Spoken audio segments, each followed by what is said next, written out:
Hey, guess what I am doing today? I am watching my great niece and nephew. Woohoo! Give them the thumbs up or wave or do something. Hey. Well, I have a lot of work ahead of me today to teach these kids a thing about farming. These kids have never been lost in a cornfield before. Can you believe that? At least they've been inside of like a cornfield maze, I think. You think you've been in a maze? Yeah, I think, yeah, we have been in a cornfield maze before. But you've never been lost in a cornfield. Yeah. No. All right. Well, I think we're going to get lost in a cornfield today. I Give think. us a thumbs up. At least we're having an unlimited supply of corn. Yes, and we're going to shovel wheat today. And I don't know. We're just going to do some stuff on the farm today, so stay tuned for more. We are going for a ride. We've got a load of wheat to haul to Perdue. So I think that's what we're going to do. Hang on.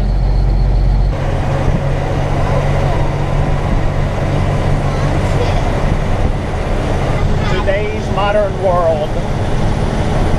Every kid has to have an iPad. Okay, so Farmer MT, he's just going over to this, he's just gonna be just like doing some stuff with the truck. So, me and Claire's gonna wait here, and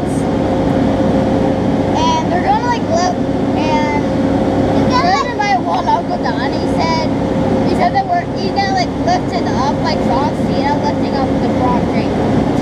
That's gonna be interesting. We're still waiting for the truck to be lifted up, right, Claire? Okay.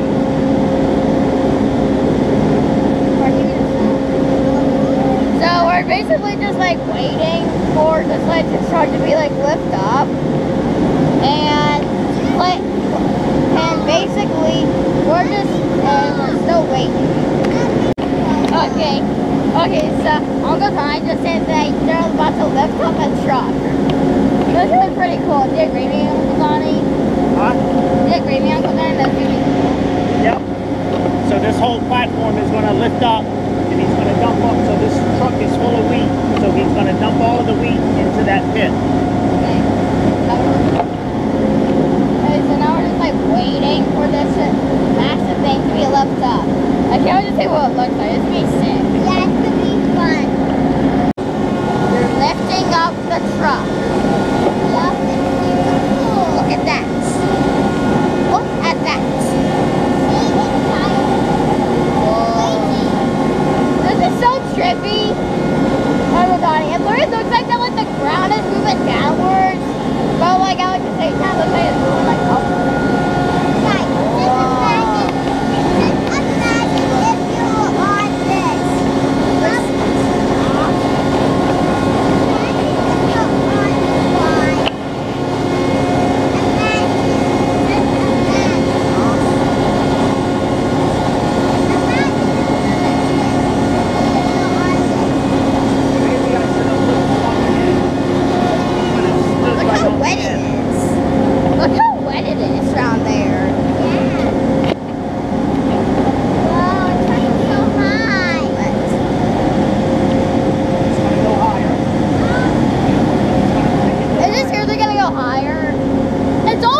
pretty high. It's already very high on Batani. I do not think it's going any higher. That's going to get higher. It's like it's raining. Tunnels. Are you happy that are you excited that you're now a YouTuber? Are you excited that you're now I think this is the kid's first experience coming to a grain elevator and seeing the whole process work. Yeah. Which is somewhat embarrassing because yeah, they have farm families on both sides of the family. But I will do my part today to teach them a little bit.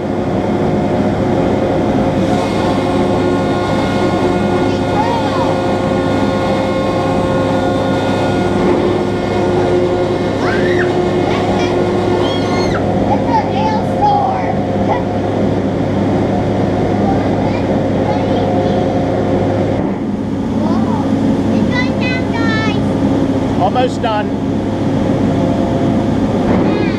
There.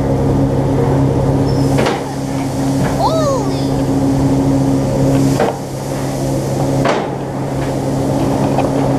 There's actually like a bouncing. Whoa! There's like a bouncing action. Ah!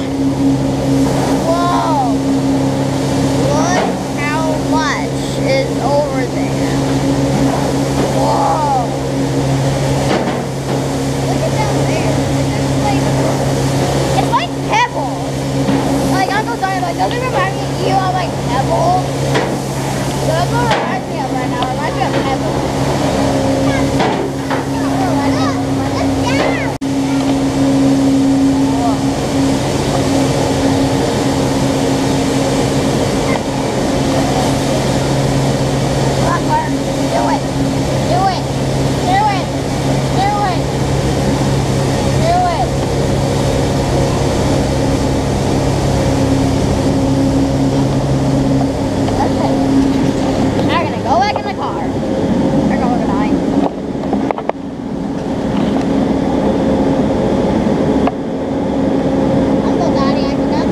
Grab onto here, Claire. Over here is the other handle.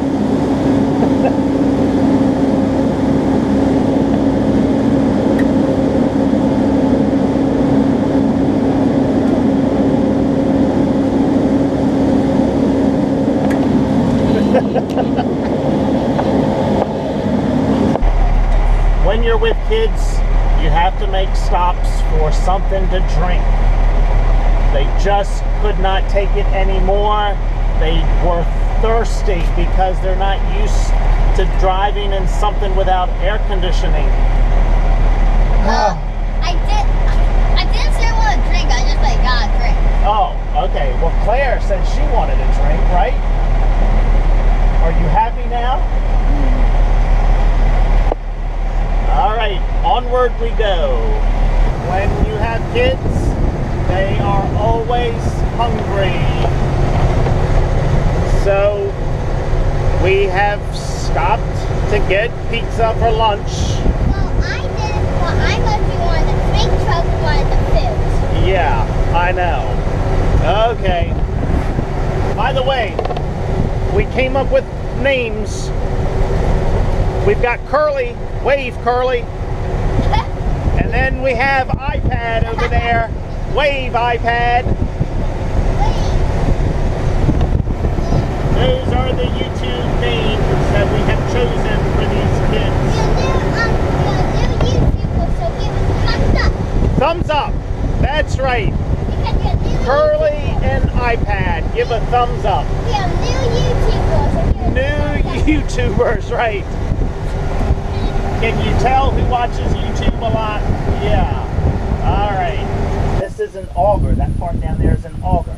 It's going to take the wheat and put it up in the truck. Okay? Okay. But how is it going to turn? It's going to turn it from here. So you see this shaft here? Yeah. It's hooked to the tractor.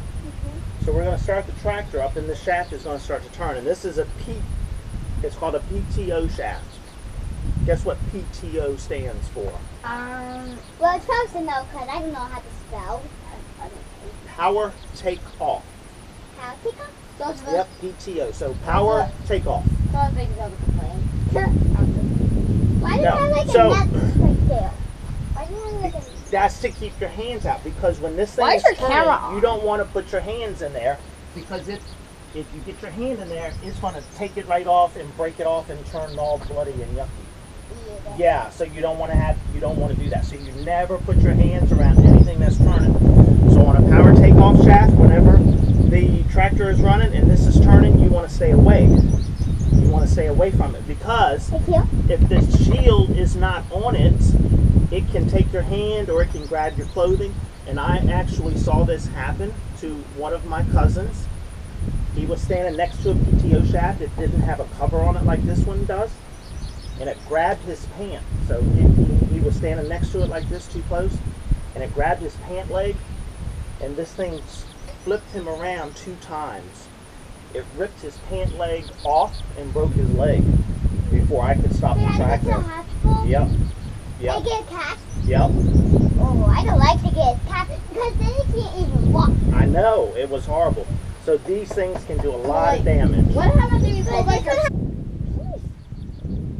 Stand up there. That's the one thing I find out weird about like electrical like devices. Right here, here's the key. Oh yeah, I see that. See that? So like... Did you see the key? I don't... Right there. So this is on. So that is on. Oh, that's okay. Can I please not do this? Yeah, we're going to try it. We got to go in and do it. If you Are you want to going to be with us? Yes, I am. You're not going to get in until after I get in. Oops. All right. It's on your nose. Whoa. Those look like, you know, like those doctor things where they have... How's that? Is it okay? You know, yes, like it's just like the doctor. Yeah, like when they have stuff all over their mouth when they do surgery. That's right. Like I had surgery. I had surgery like, I don't know, a couple months ago for a tube. Uh-huh. Did the doctors wear one of these? Yeah, tube doctor. Okay. So, is there 2 augers in here? Yes, there are. So, 2 augers. 2 augers. So there's 2 things that could potentially end their lives. You gotta shove this down a little bit. But can like an auger like potentially?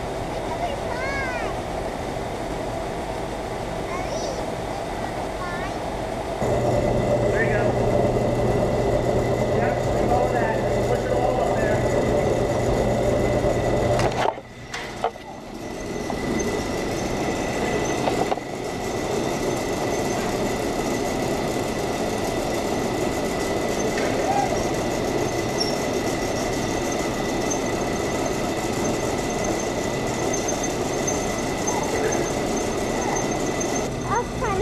I know they are.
Every kid should have the opportunity to play in grain at least one time in their life.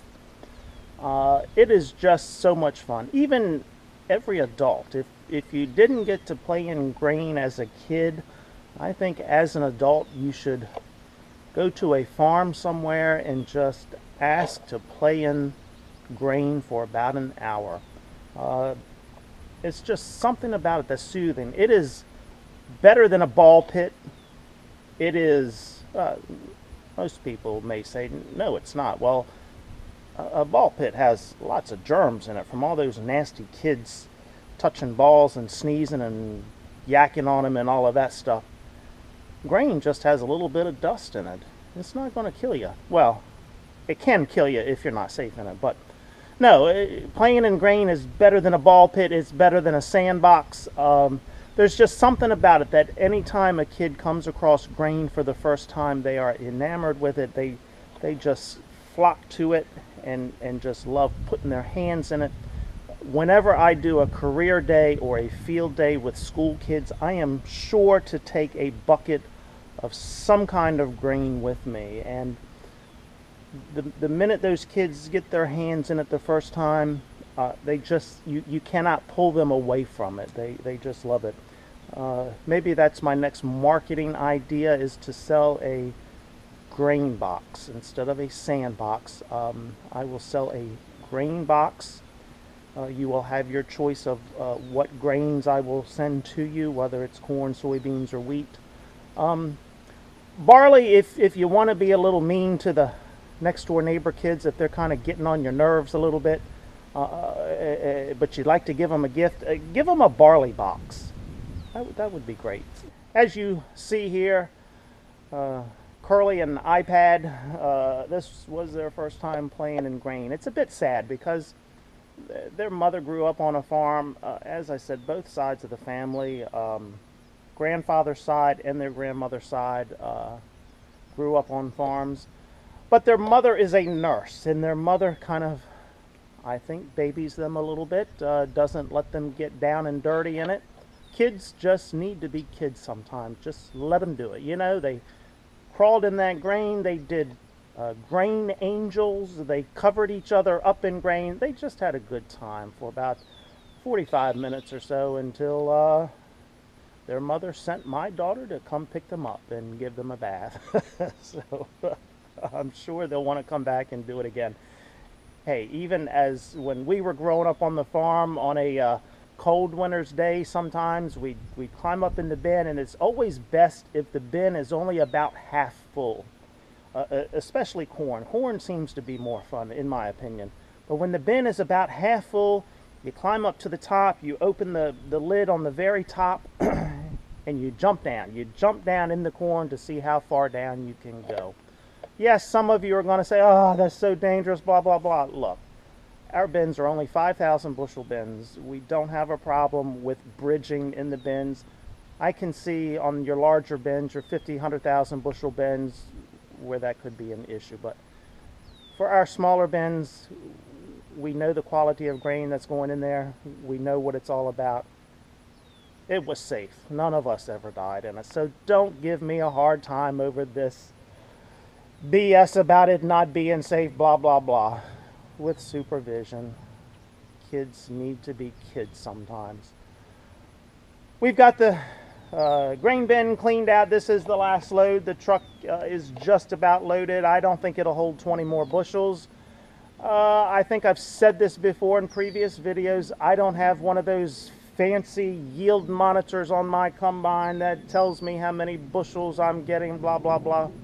I use a napkin and a pencil. I write down each load or tank that goes out of the field and goes in the bin. And based on my calculations, I'm usually within 2 or 3%, which I think is pretty good. I guess if your combines have been calibrated and you've taken the time to calibrate them for each crop in each season, you'll do better than that. But hey, a napkin is usually free from Burger King, and a pencil you can pick up anywhere. Whereas those yield monitors cost a lot of money. The bottom line is, I wrote down that I put 5,050 bushels in the bin, and what I have taken across the scales once I take this load up is going to be about 5,200 bushels. So I was about 150 bushels, right around a 3% difference. So, hey, for my records and for what I'm doing, that's pretty damn good, I think. So it's too late now to take this load up to Perdue. Number one, the rush hour traffic I will be running into, it's not worth it. So there's a number 2 and a number 3. I just can't think of it right now. Oh yeah, number 2, we have dinner plans. Number 3, that means something to drink, whether it's a glass of wine, a margarita, or something like that.